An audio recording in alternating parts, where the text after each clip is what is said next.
Leyes, armas fundamentales del colonialismo, y es por eso que entendiendo desde esta óptica, entendemos qué es lo que hay que cambiar en nuestro país. Bolivia es un país totalmente blindado contra el indio y contra la mujer.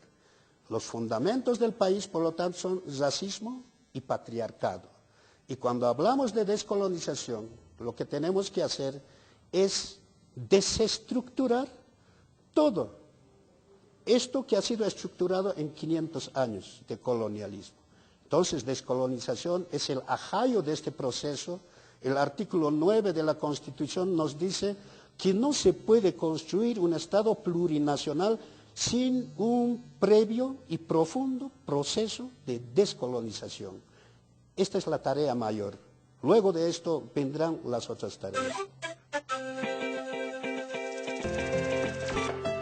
Todos los bolivianos y bolivianas estamos construyendo ahora un nuevo Estado. Un Estado plurinacional que requiere servidoras y servidores públicos comprometidos. La Escuela de Gestión Pública Plurinacional es una red de escuelas a nivel nacional que brinda formación y capacitación a servidores públicos del gobierno central, gobiernos departamentales, municipales y autonomías indígena originaria campesinas.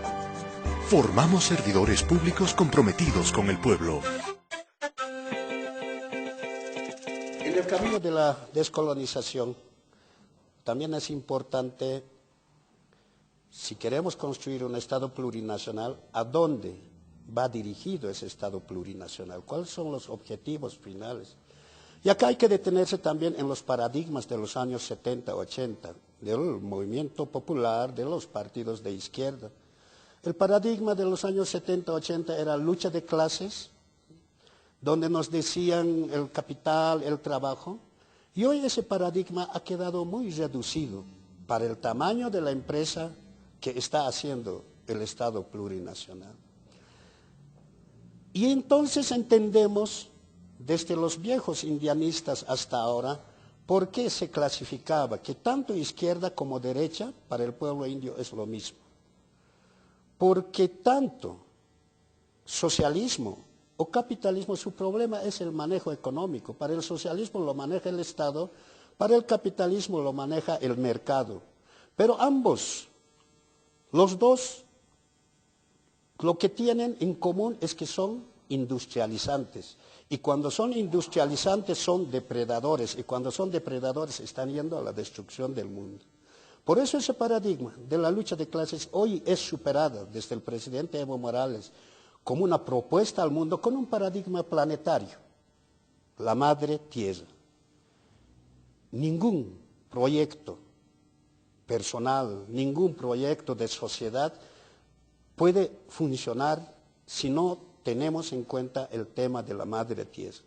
Y es por eso que el paradigma planetario es o se muere la madre tierra o se muere el capitalismo.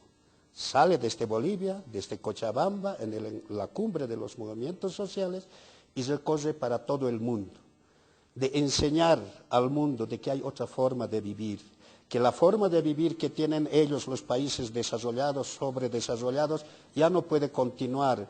Papá en un caso, mamá en otro caso, el hijo en un caso, la hija en otro caso, todos viven en un caso y eso tiene un costo para la naturaleza.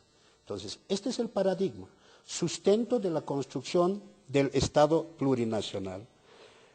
Entonces, acá estamos queriendo decir que tampoco estamos con el fundamentalismo marxista ni el mesianismo indigenista, sino de retomar este tema de restablecer el equilibrio entre los hombres, el equilibrio entre hombres y mujeres, el equilibrio entre los humanos y la naturaleza. Ese es el paradigma de la madre tierra.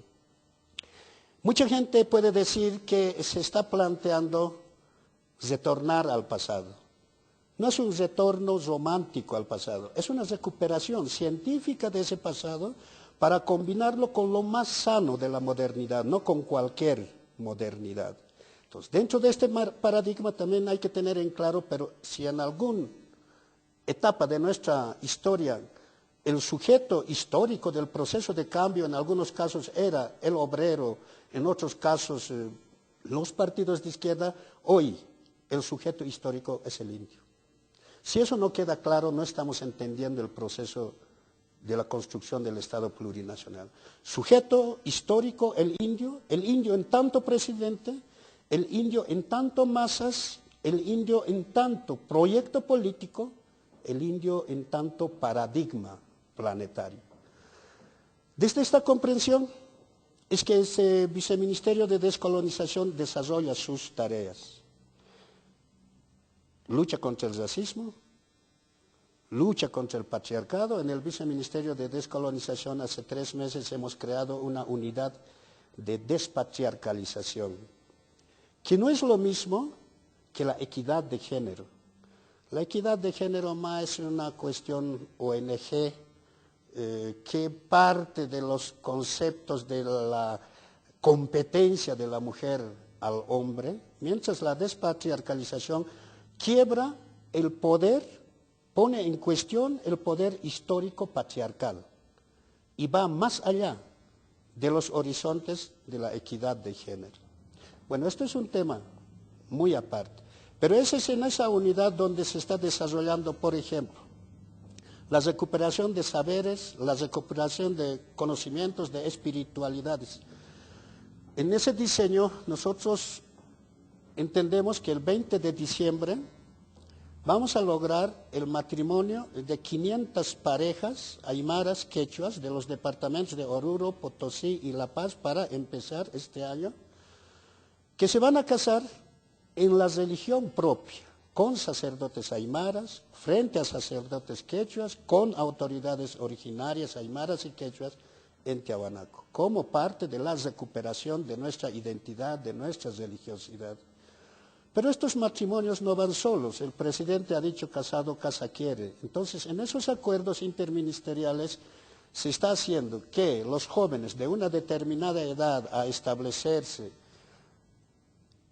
tienen que casarse primero en la religiosidad propia, que va a tener un plus de vivienda propia, pero junto a ello la posibilidad de emprender proyectos, microproyectos para tener trabajo, o sea, vivienda, proyectos, matrimonio con identidad, es el imaginario de la sociedad para vivir bien. En el tema de la despatriarcalización. Tenemos otra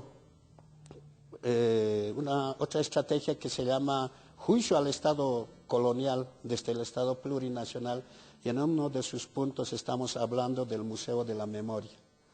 O sea, no tenemos que entender la historia solamente a partir de los libros que nos dan, sino a partir de la vivencia. Y en este caso, el lugar donde está el ministro Sacha Llorenti ha sido un lugar donde se ha torturado, se ha matado. Es el lugar donde han hecho parir a patadas a Domitila Chungara y así muchos líderes mineros del movimiento popular, de los partidos de izquierda, han sido torturados en ese ministerio, que es ahora el Ministerio de Gobierno. Entonces estamos trabajando para que ese edificio se convierta en un museo de la memoria corta, donde repongamos los lugares de tortura para que los jóvenes estudiantes vean la historia con sus ojos. Y otro museo de la memoria larga, de la Fundación de Bolivia, de los pueblos indígenas, de la agresión permanente del Estado hacia los pueblos indígenas para desaparecer